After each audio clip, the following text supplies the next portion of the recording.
السلام علیکم ورحمۃ اللہ وبرکاتہ۔ عزیزان گرامی، چند دنوں سے سوشل میڈیا پر ایک بحث چھڑی ہوئی ہے اور بڑی لے دے ہو رہی ہے۔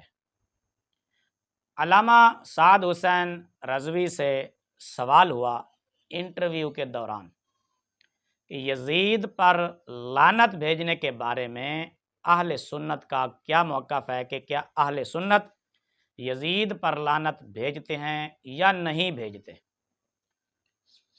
تو علامہ سعد حسین رضوی نے جو جواب دیا، اس جواب کا انشاءاللہ ہم آگے چل کر جائزہ لیتے ہیں۔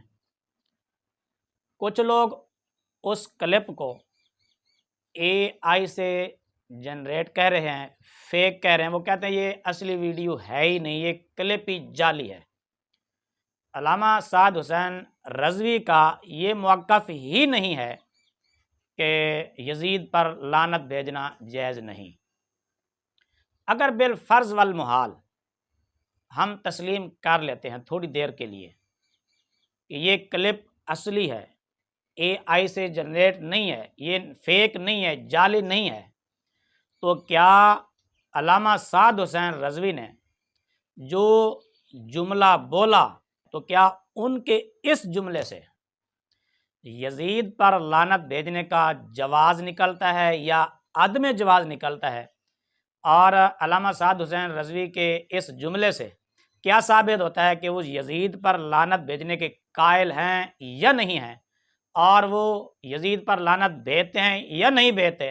یہ ساری تفصیل انشاءاللہ ابھی میں آپ کو آگے سنواتا ہوں، وہ فیک کلپ بھی اور اصلی کلپ بھی۔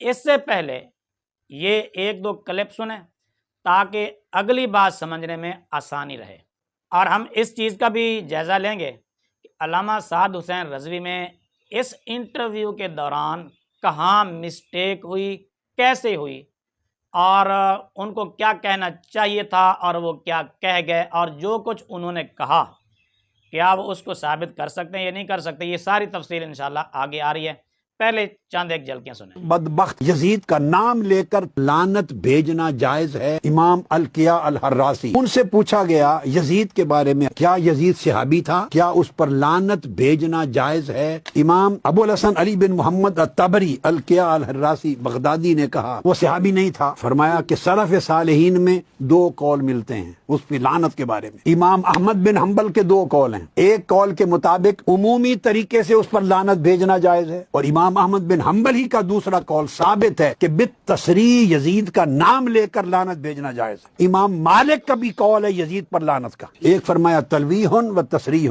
ایک عمومی طریقے سے اشارہ سے اس کے کرتوتوں کا ذکر کر کے لعنت کی جائے، اور ایک تصریحا تعیینا نام لے کر لعنت کی جائے، دو۔ اس کے بعد امام اعظم ابو حنیفہ کے بھی دو قول ثابت ہیں، ایک اس کے کرتوتوں کا ذکر کر کے اس پر عموماً لعنت کی جائے اشارتاً، اور دوسرا قول ہے اس بدبخت کا نام لے کر تعییناً اور تصریحاً لعنت کرنا بھی جائز ہے۔ امام اعظم کا یہ مذہب ہے۔ امام شافعی کا ایک ہی قول ہے کہ کیوں اشارے سے کریں لعنت، اس بے ایمان کا نام لے کر تعییناً لعنت کریں۔ یہ چاروں ائمہ اربعہ کا اجماع ثابت ہو گیا اس بدبخت لعین پر لعنت بھیجنے کا۔ اب کوئی شخص اگر امام اعظم کی طرف منسوب کرتا ہے کوئی اور غلط بات تو ثبوت لانا چاہیے، کس امام نے یہ قول امام اعظم کی طرف منسوب کیا ہے۔ اور حتیٰ کہ امام اعظم سے پوچھا گیا، حضرت زید بن علی انہوں نے جب خروج کیا ہشام بن عبد الملک کے خلاف، فرمایا کیا حکم ہے؟ فرمایا غزوہ بدر کا حکم ہے۔ زید بن علی کا ساتھ دینا ایسے ہے جیسے غزوہ بدر میں ساتھ دے رہے ہو۔ وہ امام اعظم ابو حنیفہ جو امام حسین کے بھتیجے کے لیے، آپ اندازہ کر لیں، ان کے ساتھ دینے کو غزوہ بدر قرار دے رہے ہیں، وہ یزید کے لیے ثبوت اختیار کریں گے؟ امام اعظم کو مودت اہل بیت پر جیل ہوئی، چونکہ وہ امام نفس زکیہ کے بیت تھے، اس پر خلیفہ وقت نے آپ کو جیل بھیجا، اور جنازہ بھی جیل سے نکلا۔ جنہوں نے زندگی بھی اہل بیت پر قربان کی اور اپنی موت بھی اہل بیت پہ نظر کر دی، ان کے لیے یہ سوچنا کہ وہ خاموش تھے وہ ثبوت نہیں۔ جی عزیزان محترم، آپ نے یہ چند ایک کلپ ملاحظہ فرما لیے، اب سنیے علامہ سعد حسین رضوی کا وہ کلپ جو وائرل ہے، جس کو کچھ لوگ فیک کہہ رہے ہیں، کچھ جعلی کہہ رہے ہیں۔ پہلے وہ سنیں، پھر اس کے بعد میں آپ کو ان کا وہ اصلی کلپ بھی سناؤں گا، پھر اس کے بعد آگے بات کرتے ہیں اور جائزہ لیتے ہیں کہ علامہ سعد حسین رضوی کے اس گفتگو سے کیا ثابت ہوتا ہے؟ یزید پہ لعنت کے بارے میں آج کل بات کی جا رہی ہے، اس کا کیا جواز ہے؟ کہ اہل سنت لعنت بھیجتے ہیں یزید پہ؟ ہمارے بڑوں نے اگر بھیجی ہے تو ہم بھی بھیجتے ہیں، اگر انہوں نے نہیں بھیجی تو ہم بھی نہیں بھیجتے۔ مجھے موقف دے دینا، مجھے کیا پتا۔ ہمارے دیکھیں امام اعظم ابو حنیفہ کے نزدیک اس پر سکوت کا اختیار کیا گیا، تو امام اعظم سے بڑا تو مولوی کوئی نہیں ہے، نہ ان سے بڑا کوئی محدث ہے۔ اس کلپ کے بارے میں کچھ لوگ کہہ رہے ہیں کہ یہ فیک ہے، یہ جعلی ہے، یہ نقلی ہے۔ چھوٹا سا کلپ چل رہا ہے ان کا، اب ان کا جو پورا کلپ ہے اس میں سے تھوڑا سا کلپ آپ سنیں، دیکھیں، پھر ان دونوں کلپس میں تجزیہ کریں، غور و فکر کریں، کیا ان میں کوئی فرق محسوس ہوتا ہے آپ کو؟ یزید پہ لعنت کے بارے میں آج کل بات کی جا رہی ہے، اس کا کیا جواز ہے؟ کہ اہل سنت لعنت بھیجتے ہیں یزید پہ؟ ہمارے بڑوں نے اگر بھیجی ہے تو ہم بھی بھیجتے ہیں، اگر انہوں نے نہیں بھیجی تو ہم بھی نہیں بھیجتے۔ مجھے موقف دے دینا، مجھے کیا پتا۔ ہمارے دیکھیں امام اعظم ابو حنیفہ کے نزدیک اس پر سکوت کا اختیار کیا گیا، تو امام اعظم سے بڑا تو مولوی کوئی نہیں ہے، نہ ان سے بڑا کوئی محدث ہے۔ اور ان کا استاد، ان کے استاد کون ہے؟ میں آخر وہی کروں گا جو میرا استاد جعفر کرتا ہے۔ صادق، جی جی۔ تو امام جعفر صادق کو انہوں نے نہیں دیتے بھیجا، تو اس لیے انہوں نے نہیں دی نا۔ امام صاحب سے بڑا تو استاد کوئی نہیں ہے۔ امام صاحب کو اللہ تعالیٰ نے یہ شان دی ہے کہ اگر لکڑی کا ممبر ہو تو اللہ تعالیٰ نے ان کو وہ علم دیا ہے، وہ ثابت کر سکتے ہیں کہ یہ سونے کا ہے۔ اور میرے آقا و مولا صلی اللہ تعالیٰ علیہ وسلم نے حضرت سلمان فارسی کے کندھے پر ہاتھ رکھ کر کہا تھا کہ تیری نسل میں ایک ایسا بندہ آئے گا، علم اور عمل اگر سریا ستارے پر بھی ہوئے نا تو انہیں پکڑ کر زمین پہ لے آئے گا۔ تو ایک تابعی قسم اٹھائے کہتے ہیں اس سے مراد حضرت سلمان فارسی کو جو حضور نے یہ فرمایا، اس سے مراد امام اعظم امام ابو حنیفہ ہے۔ تو جن کے پنجرے میں جن کی تقلید میں حضرت داتا علی اجویری جیسے لوگ بند ہیں، مجدد الفسانی جیسے لوگ بند ہیں، جن کے پنجرے میں ہاتھ باندھ کر جن کے پیچھے کھڑے ہیں، تو ہمیں تو ان سے آگے جانے کی ضرورت نہیں ہے کہ ہے۔ ٹھیک ہے، اچھا، مطلب قاتلین حسین پہ تو آپ لعنت کرتے ہوں گے نا؟ جی، نام لیے بغیر۔ اور بھائی ساری ان پر کائنات کا ذرہ ذرہ لعنت کرتا ہے۔ یہ تھی پورے کلپ کی ایک چھوٹی سی جھلک۔ اگر دونوں کلپس کو دیکھا جائے تو میرے خیال میں دونوں کلپ ایک ہی جیسے ہیں، ان میں کوئی فرق یا تضاد نہیں ہے، اور ان میں کوئی کٹنگ وغیرہ نہیں کی گئی۔ اگر علامہ سعد حسین رضوی کے اس جملے پر غور کیا جائے تو میرے خیال میں علامہ سعد حسین رضوی کا جو موقف ہے وہ یزید پر لعنت بھیجنے کے جواز کا ہے۔ پہلے ان کا ایک چھوٹا سا کلپ سنیں، پھر آگے بات کرتے ہیں۔ میرے آقا مولا صلی اللہ تعالیٰ علیہ وسلم نے فرمایا قرب قیامت ایسے فتنے آ جائیں گے، جو ان فتنوں کی طرف جھانکے گا وہ اس کو بھی اپنے اندر لپیٹ لے گا۔ ہم تو ان فتنوں کے اندر جانے کے لیے تیار نہیں ہے نا۔ کہتے ہیں جی یزید پر لعنت رہے گی، میں نے کہا ہم نے سنا ہے بابا جی کو، فرمایا یزید تو لعنتی ہے جو امام علی مقام کے مقابلے میں آ گیا۔ ہمارا موقف سنتے ہو؟ ہم تو کہتے ہیں لعنت اللہ علیکم دشمنان اہل بیت، جتنی بار کہو اتنی بار لعنت ہے جی۔ جو قیامت تک کے لیے اہل بیت کے ساتھ کسی قسم کی دشمنی رکھے، ہر اس شخص پر لعنت ہے ہماری طرف سے، ہمیں تو مسئلہ کوئی نہیں ہے۔ تمہاری اس فتنہ گری کی وجہ سے آج امت حضور کے در سے بھی دور ہو گئی، آج امت صحابہ و اہل بیت کی محبت سے بھی دور ہو گئی۔ ہاں، اگر کوئی محبت رسول اور محبت صحابہ و اہل بیت پھیلا رہا ہے تو تمہیں اس کی تکلیف نہیں ہونی چاہیے۔ ہم نے اگر یزید پر لعنت بھیجی ہے تو پھر ہر دور کے یزید پر لعنت بھیجی ہے۔ ان کے اس کلپ کے بعد میرے خیال میں علامہ سعد حسین رضوی کے یزید پر لعنت بھیجنے یا نہ بھیجنے کے بارے میں موقف جو ہے وہ کوئی مبہم نہیں رہ جاتا، ان کا موقف بالکل واضح آ گیا ہے۔ اگر ان کے اس کلپ پہ بھی ذرا غور کیا جائے، ان کے جملے اور الفاظ پر غور کیا جائے، جس میں انہوں نے کہا کہ اگر ہمارے بڑوں نے یزید پر لعنت بھیج دی ہے تو ہم بھی بھیجتے ہیں، اگر اسی جملے پر بھی غور کیا جائے اور تھوڑا سا غور و فکر سے کام لیا جائے تو یقیناً ان کے اسی جملے میں بھی ان کا موقف واضح طور پر نکھر کر سامنے آ جاتا ہے۔ اور جب یہ پچھلے کلپ میں نے دیگر علماء کے اس لیے سنائے تاکہ یہ بات واضح ہو جائے کہ اکابرین کا کیا موقف ہے، تو علامہ سعد حسین رضوی یہی کہہ رہے ہیں کہ اگر ہمارے اسلاف، ہمارے اکابرین حضرت امام اعظم ابو حنیفہ رضی اللہ تعالی عنہ نے اگر لعنت بھیجی ہے تو ہم بھی بھیجتے ہیں، تو پچھلے کلپس میں یہ بات واضح ہو چکی ہے کہ حضرت امام اعظم ابو حنیفہ رضی اللہ تعالیٰ عنہ یزید پر لعنت بھیجنے کے قائل ہیں، اور دیگر ائمہ کرام بھی۔ تو جب دیگر ائمہ کرام اور امام اعظم ابو حنیفہ رضی اللہ تعالیٰ عنہ اور احناف یزید پر لعنت بھیجنے کے قائل ہیں، تو علامہ سعد حسین رضوی بھی یہی کہہ رہے ہیں کہ اگر ہمارے اکابرین نے، بڑوں نے لعنت بھیجی تھی ہم بھی بھیجتے ہیں۔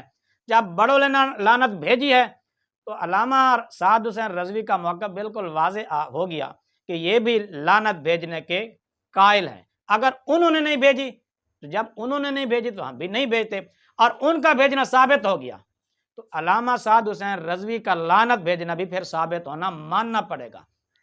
البتہ ایک بات جو قابل غور ہے، علامہ سعد حسین رضوی نے یہ کہا ہے کہ حضرت امام اعظم ابو حنیفہ رضی اللہ تعالیٰ عنہ نے سکوت کیا ہے، وہ خاموش رہے ہیں۔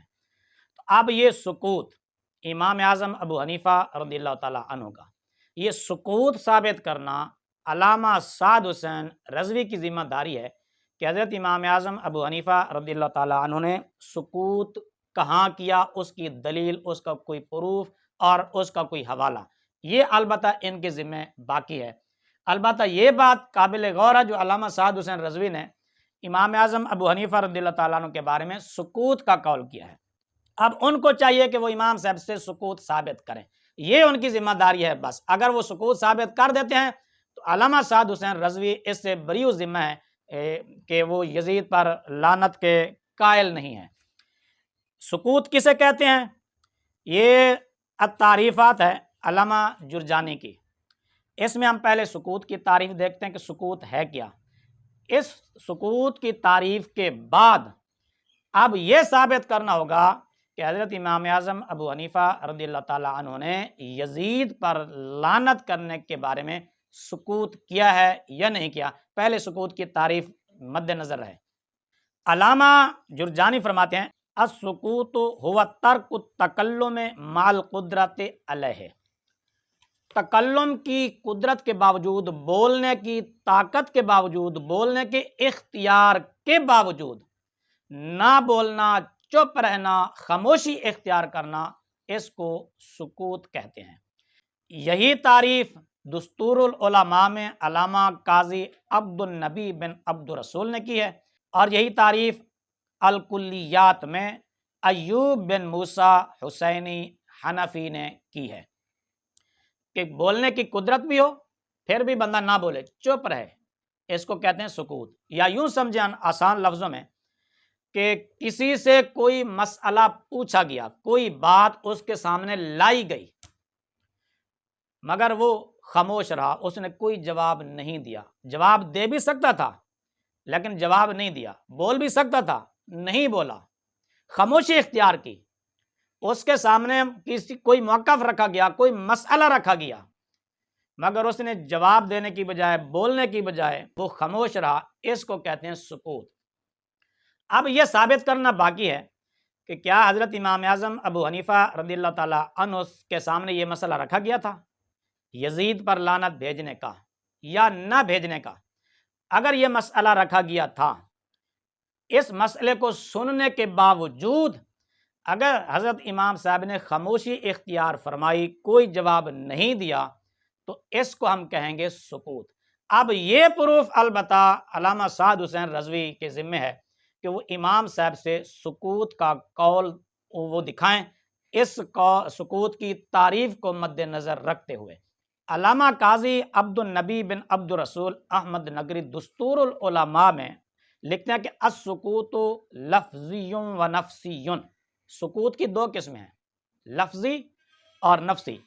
فإنہ ضد الکلام، کیونکہ سکوت یہ کلام کی ضد ہے۔ کلام کا معنی ہوتا ہے تکلم کرنا، گفتگو کرنا، بولنا، اور سکوت کا معنی نہ بولنا۔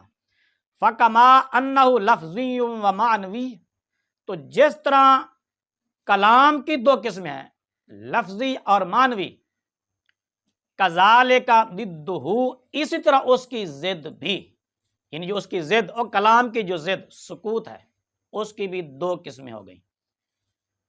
کون کون سی؟ السکوت اللفظی والسکوت المعنوی، سکوت لفظی اور سکوت معنوی۔ سکوت لفظی کیا ہے؟ ترک التکلم باللسان مع القدرت علیہ، قدرت کے باوجود زبان سے کلام نہ کرنا، چپ رہنا، خاموش رہنا، یعنی کوئی سامنے کوئی مسئلہ آیا، کوئی واقعہ پیش آیا، کوئی بات ہوئی، کسی کے سامنے کوئی گفتگو کی گئی، اس پر کوئی تبصرہ نہ کرنا، اپنی رائے کا اظہار نہ کرنا، زبان سے کچھ نہ بولنا، اس کو سکوت لفظی کہتے ہیں۔ اور سکوت معنوی کیا ہے؟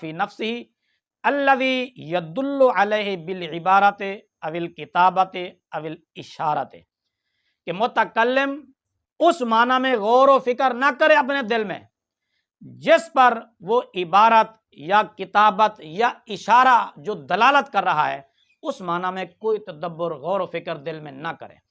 اب یہ بات ثابت کرنا باقی ہے کہ کیا حضرت امام اعظم ابو حنیفہ رضی اللہ تعالیٰ عنہ کے سامنے یزید پر لعنت کرنے کا مسئلہ رکھا گیا تھا، یا یزید پر عدم لعنت کا مسئلہ رکھا گیا، یا آپ سے یہ مسئلہ پوچھا گیا، آپ نے اس پر کوئی کلام نہیں فرمایا، خاموش رہے، چپ رہے، ہاں یا نہ کہا، تو پھر اس کو کہیں گے ہم سکوت۔ البتہ یہ سکوت ثابت کرنا باقی ہے۔ باقی علامہ سعد حسین رضوی کا جو موقف ہے اور ان کی جو گفتگو ہے اس سے یہ بات بالکل واضح ہو جاتی ہے کہ علامہ سعد حسین رضوی نے واضح طور پر کہا دیا ہے کہ اگر اسلاف نے لعنت کی ہے تو ہم بھی لعنت کرتے ہیں، اور انہوں نے لعنت بلکہ کی بھی ہے، کیونکہ جس نے بھی آل بیت پر ظلم کیا وہ کہتے ہیں لعنتی ہے، وہ مردود ہے، بہت کچھ کہا انہوں نے۔ تو جب اسلاف سے لعنت ثابت ہو گئی تو علامہ سعد حسین رضوی کا موقف بالکل یہ واضح ہو جاتا ہے کہ وہ بھی یزید پر لعنت کے جواز کے قائل ہیں، کیونکہ انہوں نے یہ دو جملے بولے کہ اگر اسلاف نے، اگر بڑوں نے لعنت کی ہے تو ہم بھی کرتے ہیں، یہ شرط اور جزا ہے، یہ یعنی اگر ان سے لعنت ثابت ہے تو پھر ہم بھی کریں گے۔ تو جب بڑوں سے لعنت ثابت ہو گئی علامہ سعد حسین سے بھی ثابت ہو گئی۔ جب بڑوں نے لعنت کی، کیونکہ ان کے الفاظ پر ذرا غور کریں، یزید پہ لعنت کے بارے میں آج کل بات کی جا رہی ہے، اس کا کیا جواز ہے؟ کہ اہل سنت لعنت بھیجتے ہیں یزید پہ؟ ہمارے بڑوں نے اگر بھیجی ہے تو ہم بھی بھیجتے ہیں، اگر بڑوں نے کی ہے تو پھر ہم بھی کریں گے۔ بڑوں نے کر دی ہے تو لہذا ان کا موقع بھی یہی ثابت ہوتا ہے ان کی گفتگو سے، انداز سے، اور ان کے اس جملے سے کہ یہ یزید پر لعنت کے قائل ہیں۔ نہیں یزید بھی چنگا بندہ سی، میں کہ چنگا بندہ سی تے گھر جو ہی رکھ لو تو جی۔ بات اصل یہ ہے کہ امام اعظم نے سکوت کیا ہے، آپ نے پڑھا؟ ہاں آج کل وہ جی امام اعظم نے یزید کے متعلق سکوت کیا ہے، لہذا شاہ صاحب کو چاہیے کہ لعنت نہ بھیجے، سکوت کرے، کیونکہ وہ حنفی ہے، لہذا امام نے سکوت کیا ہے۔ میں کہا امام نے میں اس کا جواب عرض کرتا ہوں، اگر آپ کے نظروں میں وہ گزرے تو میں آپ کو جواب دے دیتا ہوں، کوئی بات کرے تو سنو ذرا، کہ امام اعظم ابو حنیفہ رحمۃ اللہ علیہ کے ہم مقلد ہیں، سنیے، مگر امام نے 2 جگہ سکوت کیا ہے، پوری زندگی 2 جگہ سکوت کیا ہے۔ سنو، کہاں؟ چور نے چوری کی تو امام نے سکوت نہیں کیا، زانی نے زنا کیا تو امام نے سکوت نہیں کیا، شرابی نے شراب پی تو امام نے سکوت نہیں کیا، کوئی بھی معاملہ ہوا تو اتنے امام تھے، حضرت امام جعفر صادق کے شاگرد تھے، آپ نے سکوت نہیں کیا، آپ نے حد بیان فرما دی، مگر ایک بندے کے متعلق سکوت کیا۔ کب؟ فرمایا اگر کوئی بدکار ہے تو سکوت نہیں کیا، فتویٰ بیان سنسار کر دو، یہ ہے، یہ جو حالات اس کے مطابق، یہ فتویٰ ہے، یہ فتویٰ ہے۔ ایک زانی کے متعلق سکوت کیا ہے، کس کے متعلق؟ جو شخص اپنی ماں سے غلط کاری کرے، امام سکوت کر گیا ہے۔ سنے ذرا مسئلہ ہے، مسئلہ بہت توجہ سے، اور ان کو کان کھول کے سن لینا چاہیے جو اتنے حامی ہیں اپنے اپنے باپ کے، کہ امام نے 2 جگہ سکوت کیا۔ پہلا سکوت جو اپنی بدکار کے متعلق امام نے سکوت نہیں کیا، زانی، شرابی، بدماش، چور، کسی کے متعلق امام اعظم نے سکوت نہیں کیا۔ امام نے سکوت کیا ہے کوئی شخص ماں سے غلط کاری کرے تو امام سکوت کر گیا۔ کیوں؟ کہ سکوت اس کے لیے، حد اس کے لیے بیان کی جاتی ہے جو پاک ہو سکتا ہو۔ مسئلے کو سمجھیں، سکوت حد اس کے لیے بیان کی جاتی ہے جو پاک ہو سکتا ہو۔ مثلا شرابی شراب پی لے، حد جاری ہو جائے تو پاک، زانی زنا کر لے حد جاری ہو جائے تو پاک، شرابی شراب پیے حد جاری ہو جائے تو شرابی پاک۔ ارے جو ماں سے غلط کاری کرے وہ کبھی پاک ہو سکتا ہی نہیں، اس لیے امام نے سکوت کیا کہ یہ پاک ہو ہی نہیں سکتا۔ اور پہلا سکوت اس بدکار سے جو ماں کے ساتھ غلط کاری کرے اس پہ سکوت کیا، اور دوسرا یہ سکوت یزید کے متعلق کیا ہے کہ جیسے ماں سے بدکاری کرنے والا پاک نہیں ہو سکتا، قتل حسین کے بعد یزید اور اس کے ساتھی پاک ہو سکتے نہیں۔ ارے صالح علیہ السلام کی اونٹنی کی کوچے کاٹے تو کیا بخشا جائے گا؟ نہیں۔ ارے